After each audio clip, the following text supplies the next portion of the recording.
Xabarыңыз бар, республикамыз бойлап Манауият каруаны іләжлары оғада шөлкелмескенлі тәрізде өткерілмекте.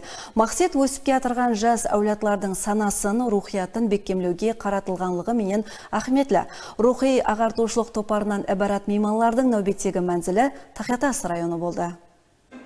Инсанды кәмілікке басылай тұғын, өмірде өз орнына ие болуға көмеклесе тұғын, бұл рухи тәрбия саналады.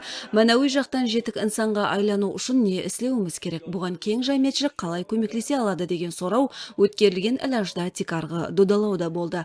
Онда рухи ағартушылық топарының ағзалары шығып сөйлеп, рухи тәрбияны әрбір шаңырақтан баслап сіңдіру, келешек иелеріне бүгінгі геосияси майданда жүз беріп атырған кеуілсіздіктерді түсіндіру, бұнда ата-ана, мәхәлле, олардың санасын зәһәрлеуші іллетлерге қарсы тұру керектігін сөз етті.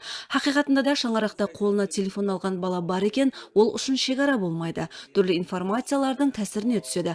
Бірақ идеологиялық иммунитетті күшейтсек, олардың санасында босылық қалдырмасақ, әрқандай қауіпке, жалған мағлұматларға қарсы тұруда олар жетік инсанға айлана алады.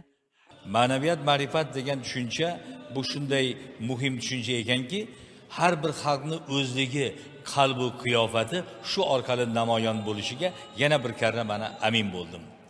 Yana bir narsani aytmoqchimanki, mana tamaddun, madaniyat, ma'rifat forum doirasida biz demak juda ko'p viloyatlarda 3 ta guruh chiqib ketgan.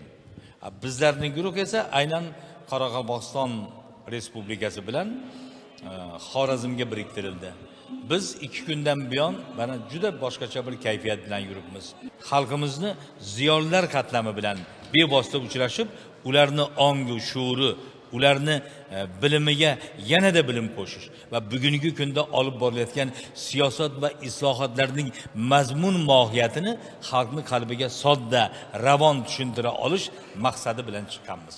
Тұрмыслық мысаллар, кәмілікке ерсу жолындағы әрекетлер хақындағы мағлұматлар менен оғада қызықлы түс алған іләж завамында концерт бағдарламасы да шөлкелместіріліп, жиналғанларға рухи азық інәм етті.